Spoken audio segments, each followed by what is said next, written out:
Carmine met with Beyond Stillness over the course of 5 weeks to articulate and publicly share this story of wisdom, purpose, connection, and hope.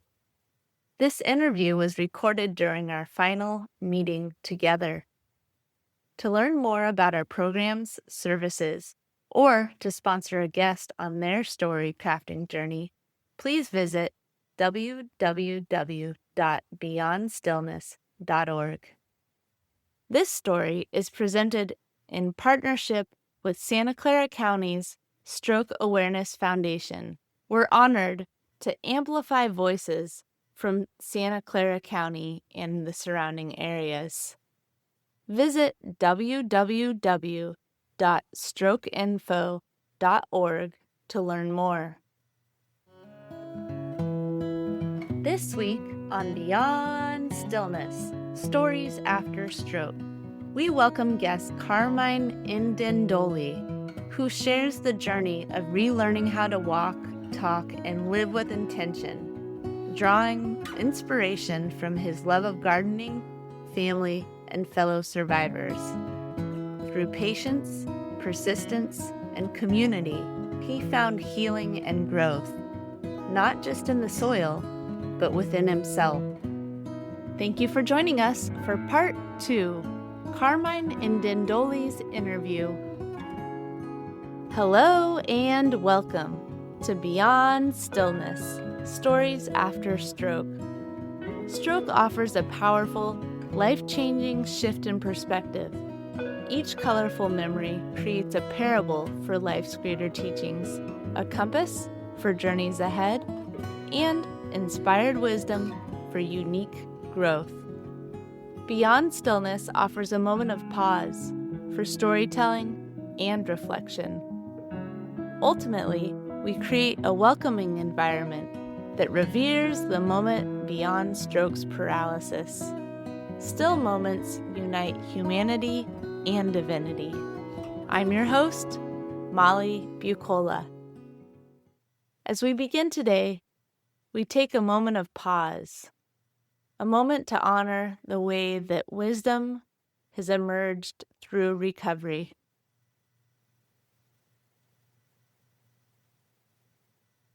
And we give thanks. Now, Carmine's interview. I love that at one point in your story, you share that somebody looked you in the eye and said, I'm teaching you this, and now it's important that you also teach others. What have you learned throughout your recovery that you think is important to pass on? I'd have to repeat what I heard from a neurologist. Your brain will recover through repetition. And I must say, when I heard that, I thought, this person should lose her license. Good thing you didn't have the power to provoke it. Brain recovers by repeating. And then, of course, I started realizing that that was one of the ways the brain recovers. Repetition. But there has to be other ways. And other ways were, like I said, listening, seeing other parts of your body that your brain is looking over. Your speech, your hearing, your emotion. It isn't just learning through only one, thing. I want to pick up a fork, so I pick up the fork. But it's the fact that you're looking at it with your eyes, and then your fingers are touching it, and you feel it. And it's being processed up in your head. And your brain is somehow, maybe that's how it reconstructs, but certainly in a child, the brain has nothing in it when they're born. I mean, I don't know, maybe I'm incorrect, but they can breathe. They can open and close their eyes. They can put food in their mouth and swallow it, or they can just drink liquid. But inside their head, the machine that's up there, they're filling it in. It's working along with parts of their being to create a living human. Hmm. It's just interesting how that all works. Lately, like today, how are you actively using your brain to create pathways? Well, I make coffee. That sounds silly, but it's a process. I'm going through it. I can smell it. I can see it. I know what's going to happen now. It's a little more like regular, but it's still, I open the machine, put the pot in, put the cup underneath, make sure it's full of water. It's everything I do. Don't forget, got to do the dishes when you're done. Walking over to the refrigerator, opening it up, closing it. It sounds silly, but getting the toaster out, reaching up into the top shelf to grab the oatmeal this morning, and remembering that if I almost can reach it, but if I just lift up with my toes, bingo, there it is. I got it. Hmm. At first, it was flat footed and it couldn't stretch my arm far enough. But I learned that if I lifted up on my toes, the jar was right there at my hand. I grab it, bingo. So you're reaching your arm out and you can't quite lift your arm higher, but you can lift your body higher in Yep, order to grab it. yep, yep. Uh, And that would not have been before. The first time I did that was with the microwave, and I went, holy, look at that, man. Now put stuff in and out of the microwave, and it's so simple. yeah, finding different ways to do it. It definitely is part of the learning process. How you learn, how you teach your arms, legs, eyes, ears to do the things you did before. You learn to do them as a child, Hmm. and they just became normal, everyday routine. Didn't think about it. But still, if you go back to the day when you first learned to brush your teeth, first time, Yeah. now you're learning how to brush your teeth again for the first time. Yep. And it's a little different, but it works. Yep. Yeah. Yeah, that's a hard one because I think most of the people that we run into, the new people that come to the group, they are very impatient. They want things to happen faster than they're happening.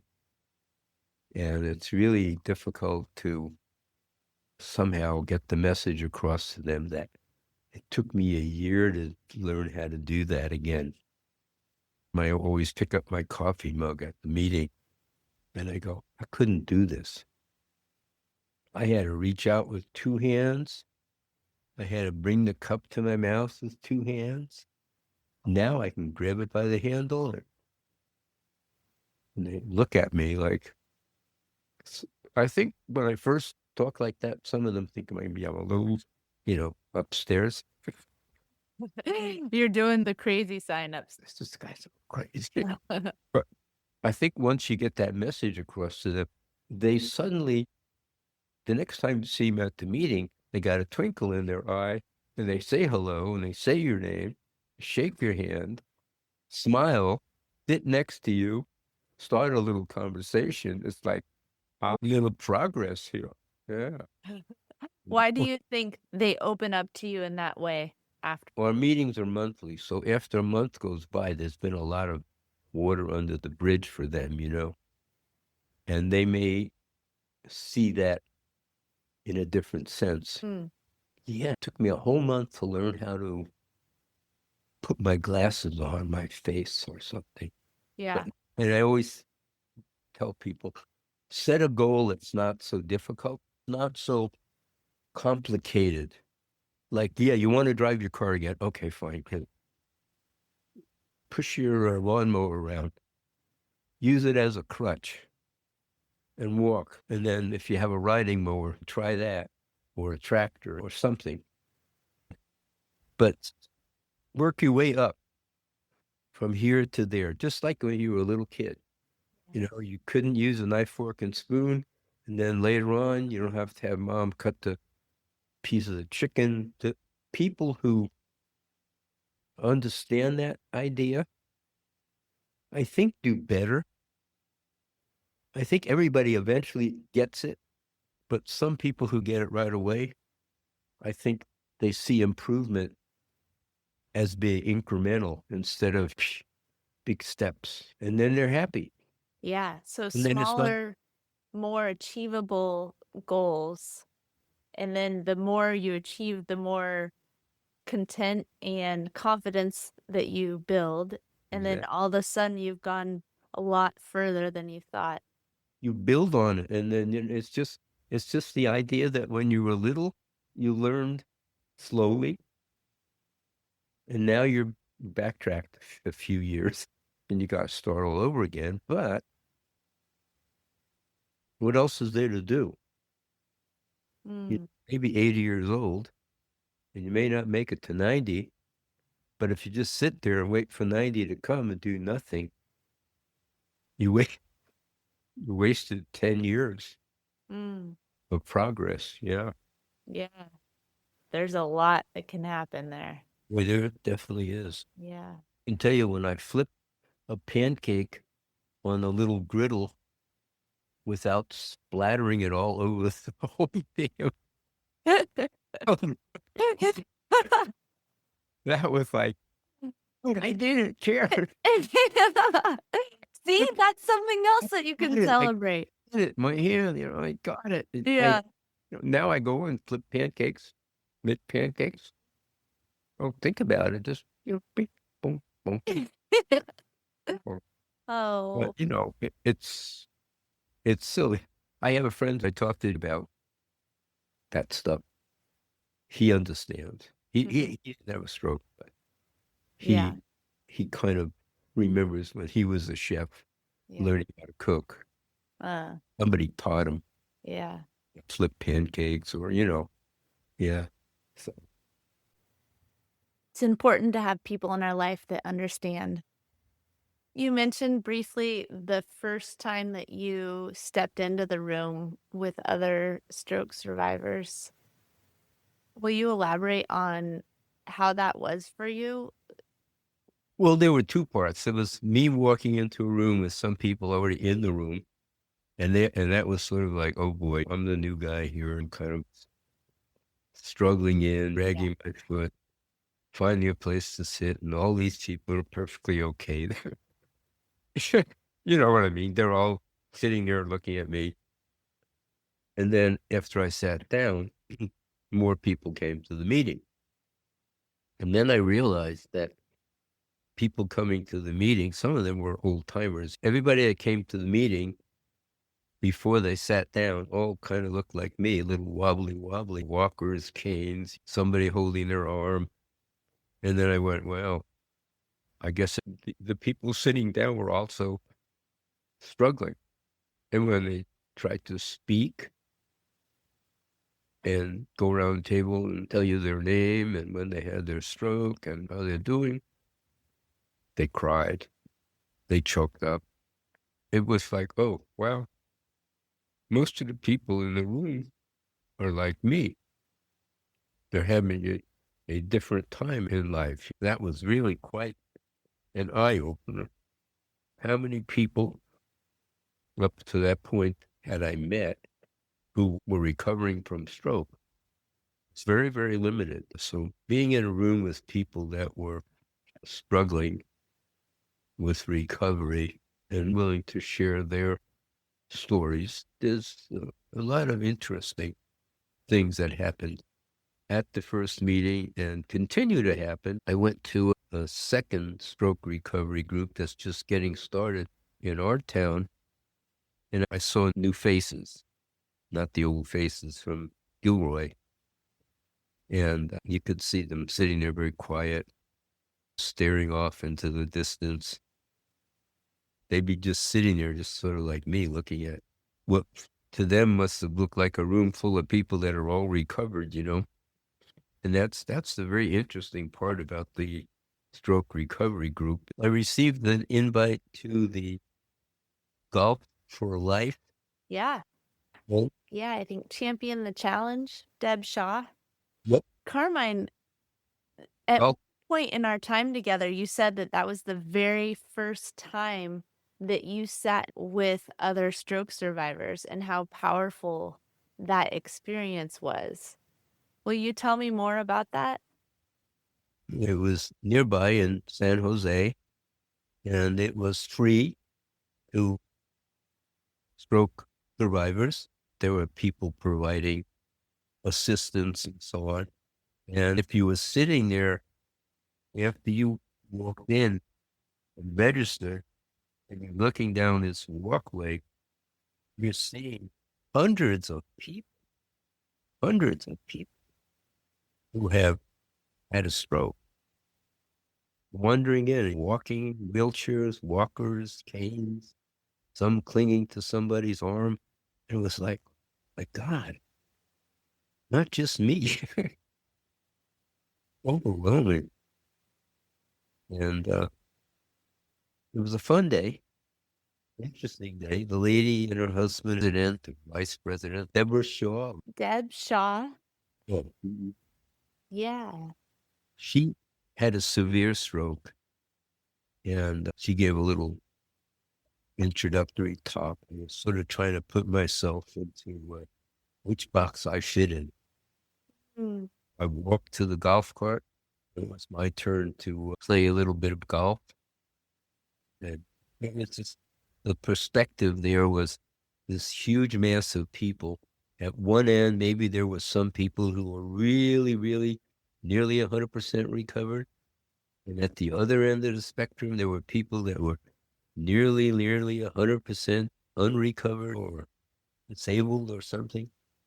We got to see the whole spectrum in one time. Wow. Amazing, quite amazing, overwhelming. Wow. Champion of the challenge. A room full of people for the first time. When you returned home from that event, seeing so many stroke survivors, what was that like? What was going through your mind? What were your emotions? Well, it was very simple. A lady named Amy had said she was a stroke victim 11 years ago. And another fellow, Steve, said 6 years ago, and multiple brain surgeries. And then there was Gracie, who said that she was 3 years. And I was like 1 year. And all I could think about was, wow, Amy looked great. Oh, and Jim was about 3 or 4 years. And I'm thinking, and Jim looks fine. He's walking, talking good. And Steve rides a 3-wheeler all around town. And Gracie says she can drive a car now. It was refreshing to go home and think, well, if I just work at this for, a little while, I guess I'll get a little bit better, but who knows? It was sort of like everybody in the room was moving forward. Hmm. Yeah. Everybody in the room over a period of a year or two or more was moving forward. Everything was positive up and to the right. Everything was positive. Hmm. Activities. Hey, does anybody want to go for a walk once a week? Does anybody want to go have pizza once a week? Does anybody want to go to the Friuli Gardens up in San Francisco to see the beautiful garden? I mean, activity became normal, not just sitting in a room with a therapist or a doctor or whatever. Yeah. But it became more of a club environment, friendly people. And just remembering so-and-so when she was first sitting next to me, when she came for the first time, she couldn't talk. Brr, brr, brr. She cried. Her daughter said she can't speak. She just had the stroke like a couple of months ago or something. And I was thinking, well, And then, a year later, she bounces into the room with her husband on his arm. And a year after that, she's telling everybody they're planning on celebrating their wedding anniversary on a boat. Wow. Like, wow. Yeah. Boy, she moved right along, Uh-huh. But yeah, it's the part that's interesting. Your progress and other people's progress, you don't see your progress as less or more than theirs. Huh. And I think that's the interesting thing. In other ways in my life, you might say, well, I learned something more than Molly knows. Oh, it's not that way at least with me. Yeah. Yeah. It's not measuring my progress against somebody else's lack of progress, It's Yeah. quite different. It's such a healthy way to approach it. Yeah, it's nice. Yeah. Well, and it's so common for stroke survivors to report a sense of isolation and depression. And Mhm. when we're able to join together in ways that you're talking about, we can socialize, we can get out of the house, we can do something we love, we can try something new with other people. It's definitely a different sort of a thing. Carmine, thank you so much for Yeah. spending time throughout the past 6 weeks or so. I have really loved our time together. I love our conversations about planting and about spirituality and philosophy and engineering. You're quite the man. You have a variety of talents and even more interests and friendships and stories, and I'm grateful for our time together. Well, you are always welcome. If you are lucky enough to be around this part of the world and you're going to have a few hours to swing by, Thank you. Thank you, Carmine. well, appreciate it a lot. Storytelling empowers us to share our experiences in a way that invites others to reflect on their own. In closing, we offer reflection questions as an opportunity to spark dialogue with yourself, friends, family, or fellow stroke survivors. In a moment, I will read questions aloud. You can also find them written in the podcast episode description. Community conversation prompts. How do you incorporate therapy into activities you enjoy? How has sharing your story or listening to others' stories helped your healing process?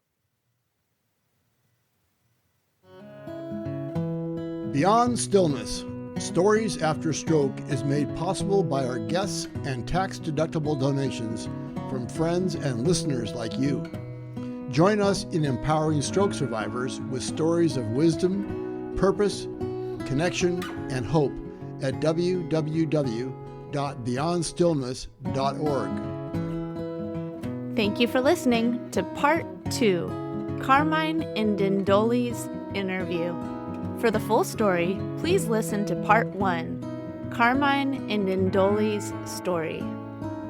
Each colorful memory creates a parable for life's greater teachings, a compass for journeys ahead, and inspired wisdom for unique growth.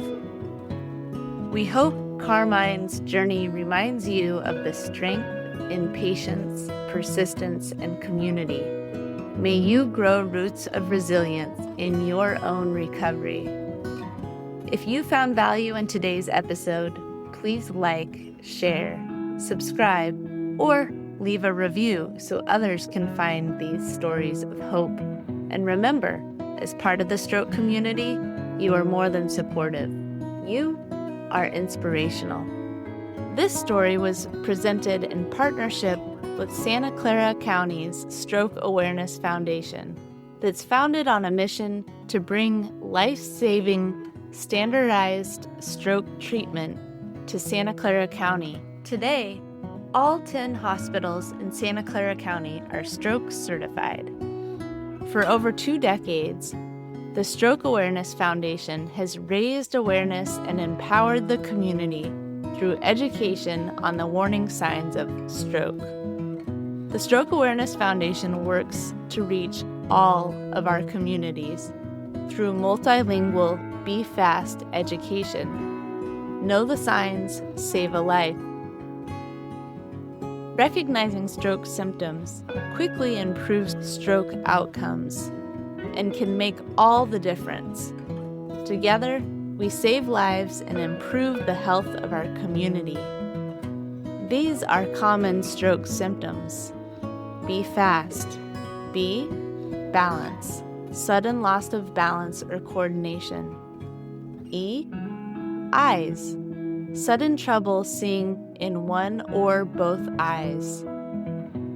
F. Face. Facial drooping or uneven smile. A. Arms. Weakness or numbness in one arm. S. Speech. Slurred speech or difficulty speaking. T. Time. Time to call 911